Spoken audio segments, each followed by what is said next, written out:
Hey John, I wanted to take some video. I know it's tough for you to come over here, so I wanted to show you a little video of what our layout is here and see if you had any recommendations for me.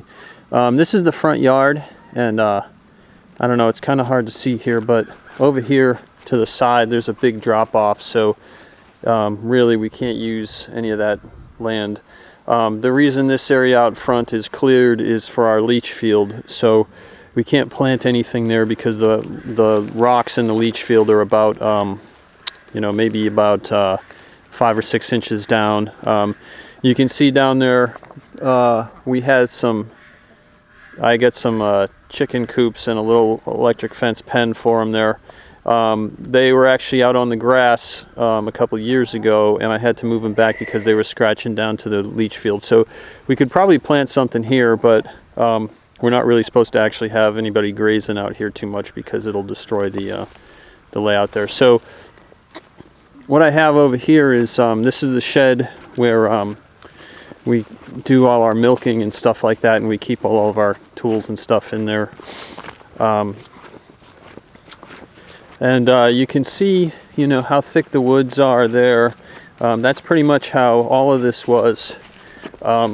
The woods that I'm about to get into before we got here, before we started putting the goats in here. So they've cleared out quite a bit.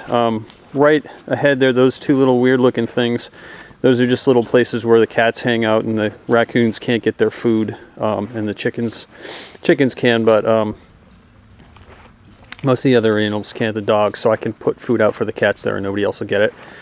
And right there, it looks kind of like an outhouse or something, but that is a chicken coop that I made. That was the first thing I built when we first moved in back here. We first got chickens before we had goats or anything like that, so that's down here. But anyway, what we have here is we've got the goat pen area here, and this is Mariah. She's a alpine, really good girl, and this is little Lita right here, one of my favorites. That one's Cowgirl, so they're Nigerian dwarfs. Mariah's an alpine. And right in here, right in front of me, I have some rabbit hutches, actually doing some work trying to build this new one today. We've got a couple of rabbits here. So what I have here is this pen that I'm in right now is a big, long, open pen. It's probably about 2.5 acres. But right up front here is where they hang out for the most part, because originally it was a small pen here. It was maybe, you know, 60 or 80 yards long by about 25 yards wide. So they're just used to being in this area.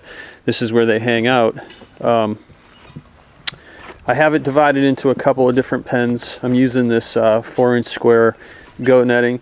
This is the smallest pen that I'm looking at right now. Between here and the chicken fence, you can see that there's this little shed and a couple of spools, and this is what we're using for the goats when we want to isolate them. If we think one of them's sick, or if they're birthing or something, we'll put them in here. Over here is that's a dog kennel we had for one of the dogs and different stuff at different times. So sometimes we'll put a goat in there if she's sick or we need to isolate her or something. This is a bunch of junk I built for them to jump around on, to give them something to do. It's kind of a jungle gym for the goats. And this is the second pen I have here. I keep the boys behind in these two pens that have the electric fence. We used to have the boys break out quite a bit. This is Midden. Midden's a really good dairy goat. He's over here because he's the smallest boy. The other boys are Nigerian dwarfs, or there's an alpine, and they were beating up on him a little bit, so he's over here. He is actually, you can see that he's multicolored there. When we first got him, he was pretty much completely black, just little brown patches there, and now he's gone quite a bit brown and white in spots there. And we think it's a copper deficiency, but we've been giving him a lot of copper. We think it's actually something is interacting, something in the water, or there's some kind of an imbalance where he's not absorbing it. So We're trying to get him better right now. He was pretty lethargic. He was anemic. Laura started giving him the red cells, so he's getting better. But anyway, this is a little pen for him, and it probably goes back about 40 or 50 yards, probably about 40 yards. It's kind of hard to see here in the woods. So this is a little pen that he's in by himself. This little box over here is actually kind of a creep feeder that I built out of some junk. It's open end right now, but the frame is right there next to it. This over here is the shed that I built. I talked to you about that. Instead of a barn, got this shed. It's 10 by 12. It cost me about $800 for materials plus the time to build it. And that was a pretty good deal. I mean, if I had bought one commercially that size, it probably would have cost me $2,500 minimum. So pretty good there. This is what I'm doing with the hay. I've been getting some of these big rip bales of hay. I'll roll them in here. I'll cover them up and let the goats come eat out of them whenever they want to. Here is the pen with some more of our boys. We've got two boys here who are Hercules, and Hercules is the brown one, and Orpheus is the black one. And they're brothers. Their mom passed away. Their mom actually looked just like this girl right here. They were half-sisters. This is Begonia. Begonia has had a problem with that foot for a long time.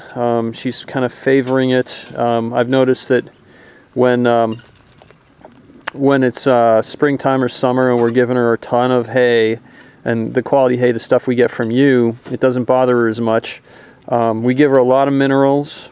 You might also notice that she's got a little bit of foam there by her mouth, and she has been troubled by that from time to time. We've given her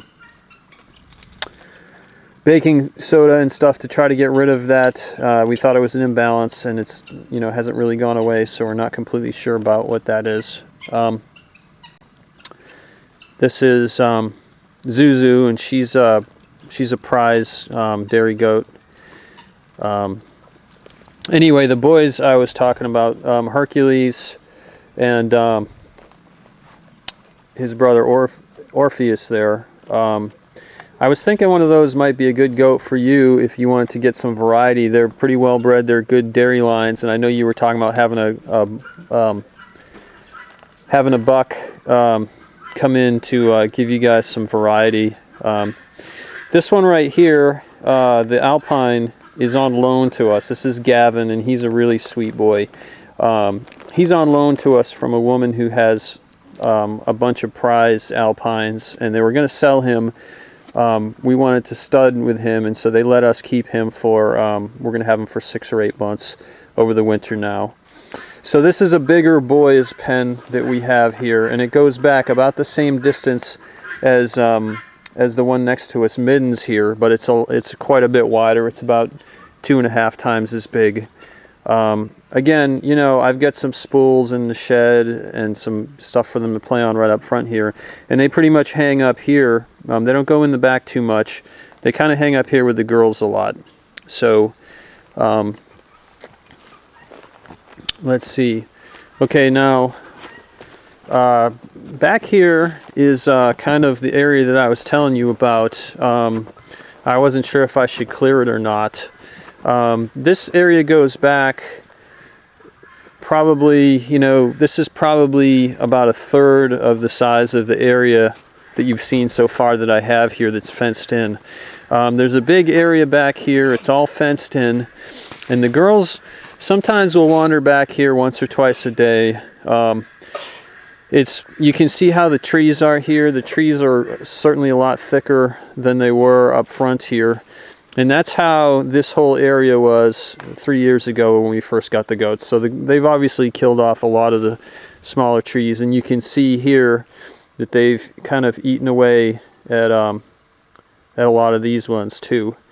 So, you know, I was wondering if I should kind of aid this and cut down some of these trees, the smaller ones, to make it go faster, to, you know, possibly turn this into pasture. This is really crappy soil, really acidic soil.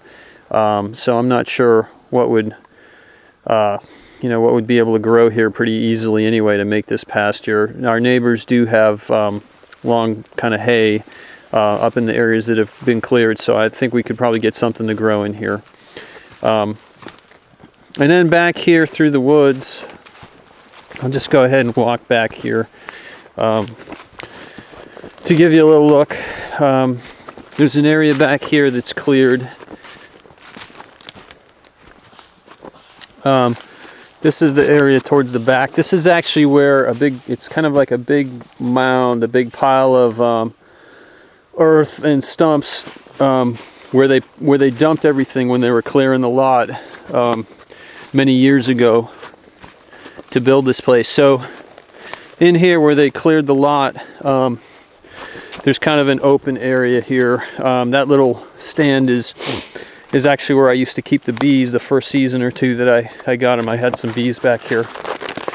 So you can see here, there are a couple pallets on the ground here. I actually had a big bale of hay out here, and I was hoping that it would encourage the goats to come back here and feed off that hay and then get used to being back here by themselves. But it really hasn't worked out that way. They will come back here like they are now when I'm out here, but they generally don't come back out here by themselves.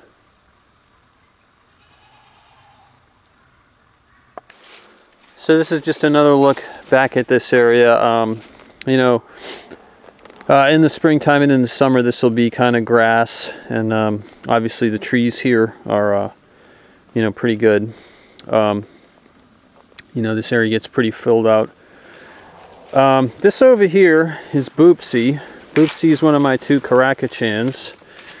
She's the second one we got. She's a good guard dog, but she's really probably not a great livestock guardian dog. She's a little rough sometimes with the goats. She wants to play with the little goats, and they're scared of her. So we generally don't put her inside the pen with them. They generally stay on the outside of the pen. Moses is off. You could hear him barking. And then I'll just show you one more thing since I'm here. This is where oh, there goes a goose. There's Moses. Moses is a good boy. He's a good livestock guardian dog. He's a Karakachan as well. Moses and Boopsie are each probably about 85 pounds, I would guess. So anyway, up here, this is where I have my bees on this little hill right here. I still got them wrapped up and insulated for the winter. Crazy weather. It's snowing a little bit right now, off and on, and yesterday it was 65 degrees. So, you get what you get, I guess, here. But anyway, the soil here, the drainage is really kind of crappy, and I'm just wondering if you had any suggestions for a better layout for how my stuff was set up. If you thought there was any better way of doing anything or any good ideas.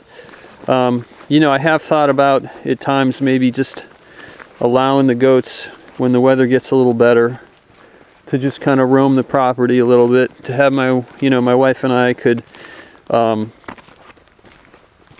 put some fences around the flowers or the garden, or we got a couple fruit trees we bought, anything like that we don't want the goats to eat, and then just kind of let them go free rein.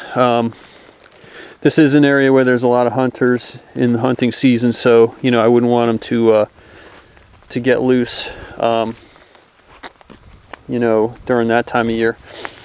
Anyway, so I'm just kind of walking along the outside of the fence right here, and you can see up there's the shed. For a little perspective, we're coming back around on the other side, and the house is up in front there. Anyway, so that's what I have. If you have any comments or any ideas, I'd appreciate it, and talk to you soon later.